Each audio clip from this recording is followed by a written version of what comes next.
Welcome back, and we continue our focus on the US-North Korea summit. It's been a mixed bag of reaction and analysis from around the world, and joining us now via Skype is Dr. Dale T. McKinley, an independent writer, researcher and lecturer, as well as a political activist. A very good evening to you, Mr. McKinley. Thank you so much for joining us. What do you make of this agreement? Is it an equal achievement for both sides? Well, I would say that it's big on ideas but light on specifics. I think it was a good opportunity for both leaders to get out of very sticky situations that they were in. But I have read through the agreement, the 400-word agreement, and I can't find really much beyond what I think many people would expect it would be the minimum. In other words, I think that both of these guys are showmen. And they needed to show the world that, look, we're doing something. But in respect of, the specifics of the agreement, it's pretty light. And we can talk through those things. But, for example, when the United States says we're going to give security guarantees, and Kim Jong-un and his regime say they're going to denuclearize, and they commit to do this, there's no time frame, there's no specifics. They say they're going to talk more about this. So I think that they're putting a really big spin on this, but this is classic sort of Trump politics, which is, it makes a very big scene and it makes for good television, but I'm not quite sure that it's going to deliver what people expect. Could this be perhaps a win for Kim Jong-un, or is it just a win-win situation for both parties? I think it's a fairly big win for Kim Jong-un. I mean, let's be honest about this. He is a very isolated individual. Up until maybe just a few weeks ago, the United States was basically threatening to annihilate his country militarily and calling each other all sorts of names. He craves attention and he craves legitimization. And he's gotten both of those things by simply appearing in Singapore with the president of the most powerful, militarily at least, country in the world. He's given up very little. There's nothing that he is committed to other than saying, we're going to denuclearize at some point. That could be 2 years, 5 years, 10 years, who knows.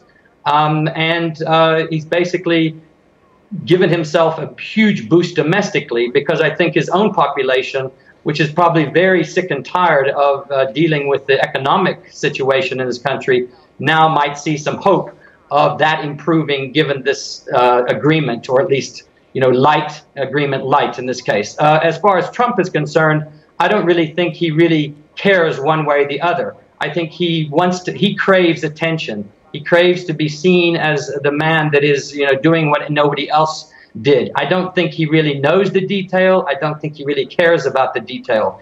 And in that sense, I think that Kim Jong-un has certainly won the day.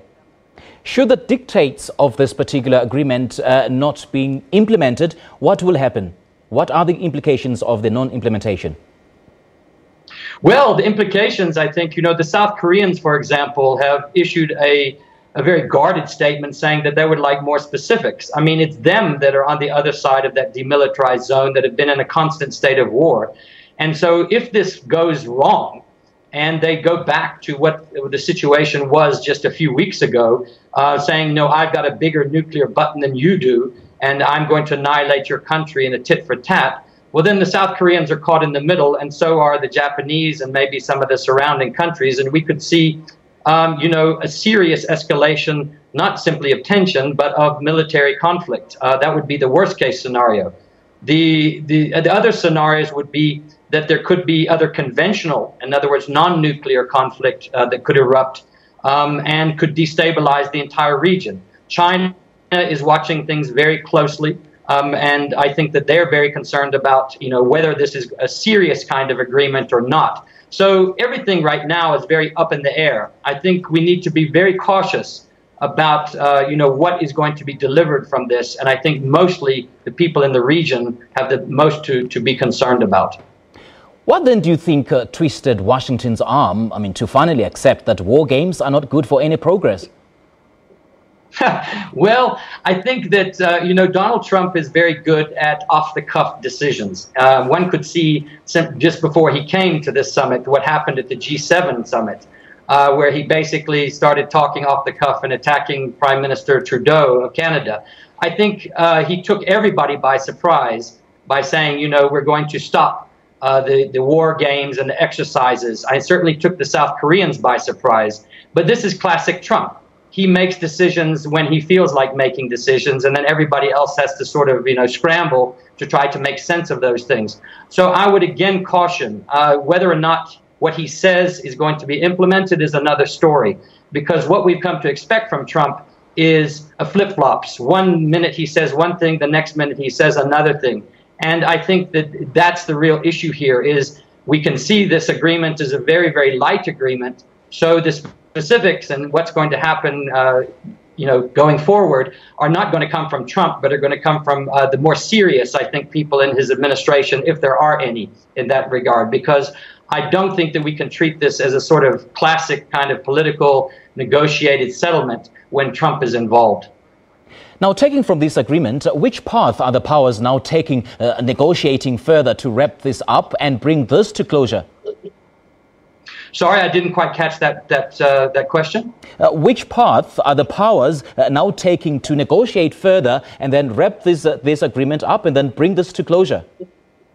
Well, I think it's again, there was no time frame that was given to this. So I think that we're going to have to wait and see. What does this mean? Mike Pompeo, the Secretary of State, is supposed to go, evidently, to North Korea and fill in some of these gaps.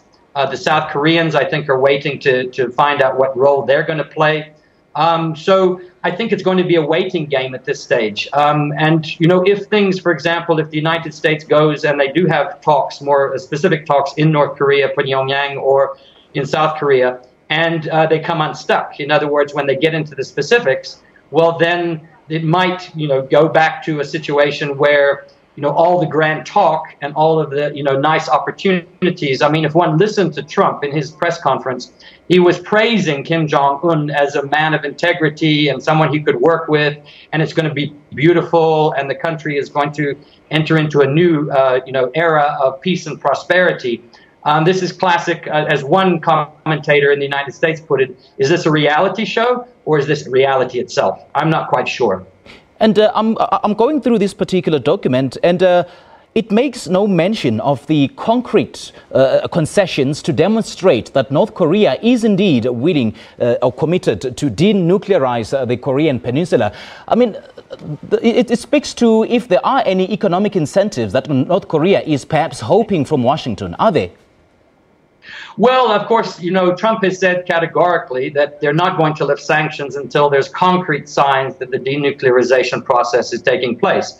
What those might be, we're not quite sure. He's claiming that Kim Jong-un has made a commitment to decommission some of the nuclear facilities, or at least some of the research facilities and enriched uranium and so forth that would feed the nuclear program. We'll see about that. But you're absolutely right. There's nothing concrete in this. And Kim Jong-un must be smiling all the way back home, because he's achieved what he set out to achieve, is to get worldwide recognition, to break the isolation of his regime, and to basically not really commit to doing much of anything. So the other thing that we haven't talked about is the history. There have been many other attempts at denuclearization. Obama tried, the Bush administration tried, and all of these went so far and then they collapsed. So there is a history here of the North Korean regime basically creating space for itself to try to basically, break the sanctions, get a little bit more economic aid in, and then go back to the normal sort of position of being the isolated regime who's threatening everybody. I don't see at this point any sort of how should we say, any difference between what has come in the past and what is now. But who knows? I mean, we're dealing with two presidents that are probably like each other because they are mutually authoritarian figures. They like the fact that they simply like to control and answer to nobody. And in that case, that doesn't make for very good diplomacy, but it makes for very good television. And the poor human rights record in North Korea has been at the top list of priorities, particularly with regards to the signing of this agreement. But then no mention whatsoever was made of Kim Jong-un's terrible human rights record. So it essentially makes this document baseless and an exercise in futility. Well, I think, as your inserts were showing, some of the defectors and some of the people that have, been hugely impacted by a regime that has no regard for its own population. Let's be clear. I mean, Kim Jong-un had his half-brother assassinated. He had his uncle shot in front of a firing squad. He has eliminated any competition. He has half-starved his own population. And he, as you say, the human rights record, and yet we are now supposed to take seriously, President Trump's saying that this is a man of integrity, or this is a man that we can trust and we can make agreements with. I think that, the cynic in me would say that he's been played, that Trump and the art of the deal has been shifted around, and Kim Jong-un has sort of shown him up at his own game. But nonetheless, I think everybody hopes that there's going to be progress here. But my sense is that, if things don't change in North Korea economically and socially, that Kim Jong-un's biggest threat is not going to come necessarily from outside, but will come from internally, and the rebellion of his own people, whose now expectations of change have been heightened greatly.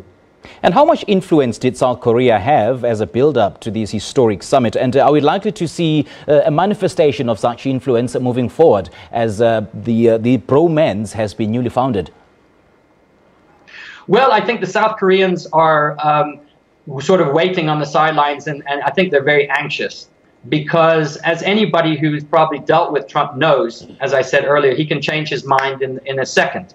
And it seems as though that I think, if I was South Korean president and I was a South Korean person, I would be quite insulted, because essentially Trump is doing things irregardless of what the South Koreans think, or he certainly doesn't seem to have consulted them to a degree to which he's made agreements with North Korea.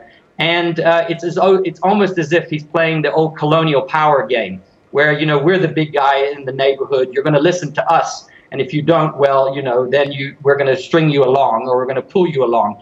So I think, the South Korean situation is going to be a very testy one for Trump, because irregardless of what he says he's agreed to, if the South Koreans don't go along with it, it's not going to work. And just briefly, what role can China play in all this? Well, I think the Chinese are keeping the powder dry at the moment. I think they're waiting to see. I think that they are hoping that there is going to be some thaw in relations, that North Korea has been a bit of an issue and a problem for them, and they would like to see it. But I think their main concern is checking U.S. influence in the region. So if there's any sign that Trump is going to do something different that's going to destabilize the region, I think then it would be a different ball game, because then China would come into the fray, and its military and economic power makes North Korea pale in comparison. And, Trump has already been playing a trade war game with China, so we don't know really what to expect. I think the real lesson out of this is that we're in a period of unpredictability, and when you have someone like Trump at the head of the most powerful country on earth, it makes that even more apparent. Now, Mr. McKinley, we literally have 30 seconds to go. So what do you make of this pragmatic shift in U.S. foreign policy? I mean, just a couple of years ago, we saw former President Barack Obama easing tensions on Cuba, and now President Donald Trump easing up on tensions between the United States and North Korea. Are we seeing a pragmatic shift in the foreign policy moving forward?